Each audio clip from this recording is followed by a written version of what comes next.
Hey everyone, at this point, we are all finished reading Romeo and Juliet. And so at this point, I just wanted to share a video with you explaining what the expectations are for the assessment that goes with it. So I'm in my lesson plan document that I shared out with you all. I'm looking at the week of April 6th through the 10th. And under Monday, I have an assignment that's listed as View Assignment Details PDF and Rubric. I'm going to select the first link there and open up the assignment details.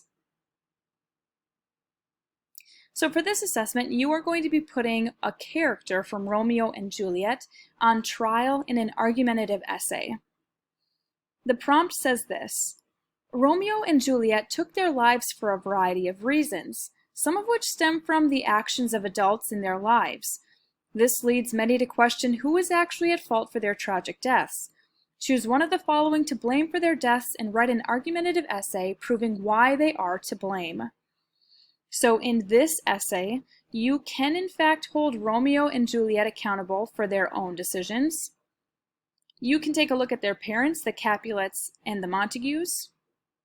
You could put Friar Lawrence on trial, or the nurse. There's another possibility of doing other characters, so if you wish to blame someone else, maybe Mercutio or Tybalt, you can just run that idea by me and I'll approve it. Make sure that you do that before you write your essay though, so I can determine if that character is plausible or not. For the format, you're going to be writing a 5-paragraph essay. Now, I know that writing an essay is not always super exciting, so I thought that maybe to make the assignment more entertaining or fun to write, I thought that you could format your essay like a trial. So in this next section of the document, I just want to talk to you about how this trial could be similar to writing an essay. So first, trials typically begin with an opening statement. So this is where you're going to present your argument and state what you're going to try to prove. This is very similar to an introduction paragraph. In your introduction paragraph, you would present your topic, who do you think is guilty, and why you think they're guilty. Next, in a trial, they move on to testimony and cross-examination, and this is where the prosecutor will try to ask witnesses questions to try to prove their point. This is also where they are going to present any evidence, and then they'll try to disprove the opposite side's case. This is similar to an essay in that essays require body paragraphs.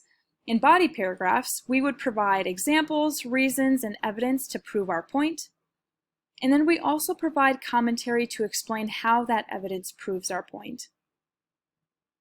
Next, trials also include closing arguments. So this is where they would restate their argument and also summarize the key points that they made over the course of the trial. And lastly, they try to leave a good lasting impression on the jury. And this is very similar to our conclusion paragraphs. In the conclusion, that's where we restate our argument and summarize the points that we made in the essay. And then it also gives us one last opportunity to explain the issue that we solved, or we could state the importance of our topic. And then lastly, in a trial, the jury would deliberate, and this is where we determine, did the prosecutor convince the jury, yes or no? This is very similar to us sharing or publishing our essay. This would lead us to ask the question, did we convince the readers that our point was right? So again, this format might make this essay a little bit more intriguing to write. On the next page of the document, I provided some graphic organizers for you to try to make this process as easy as possible. So after you've taken some time to think about the prompt, I want you to brainstorm some possibilities. To brainstorm, I want you to pick the character that you feel like could be to blame for the deaths of Romeo and Juliet. You would list that character's name there. Then in the boxes here, you would give me your 3 reasons why. Why is the character you selected definitely to blame for the deaths of Romeo and Juliet? Then, in the boxes that are directly below the reasons, you're going to give me proof. And your proof would just give me specific examples or evidence from the text. After you finish the brainstorming process, then you can start actually outlining the essay. Again, I tried to make a graphic organizer for you that would make this process hopefully a little easier. And so the outline gives you everything that you should include in your introduction paragraph. So it gives you space to write your attention getter, something that makes us want to continue reading your essay. Then you'll provide background information that explains how your attention getter is related to your thesis statement, or you can explain any situation or events that have led you to write this essay.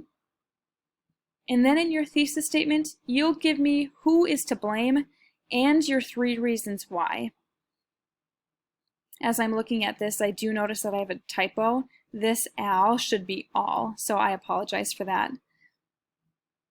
After you have your first introduction paragraph, then you move on to your body paragraphs. I have 3 boxes that are dedicated to the body paragraphs, and you'll notice that all 3 of these boxes are formatted the same way because we'll format our body paragraphs in the same fashion. So first, a body paragraph should begin with a transition. Then we'll state our reason 1. You can use this fill in the blank guide to help you. So we would put character's name here. Blank is to blame for the deaths of Romeo and Juliet because, and then I'll list my reason why. Then I have to provide examples, reasons, or evidence from the text that explains why I am right, that blank is to blame. So my evidence, examples, and reasons will go here. And then I need to explain why my evidence listed here proves that reason 1 is correct. I'll follow this pattern over and over again for all 3 reasons. And then the last box is dedicated to the conclusion paragraph. The conclusion paragraph should begin with a concluding transition. Then I need to be sure to restate my thesis. And then lastly, there's one more spot for you to leave a lasting impression. What's the last thing that you want to tell me about your paper, about your reasons why so-and-so is to blame? Keep in mind that after you have this outline filled in, you're not done. The outline is just a way for you to organize your paper. After you have the outline filled in, then you actually need to open up a Google document and you'll type your essay there. If you have any questions about anything that's listed in this document or the assignment itself, feel free to give me an email and I'll try to respond to your questions as soon as possible. Thanks, everyone.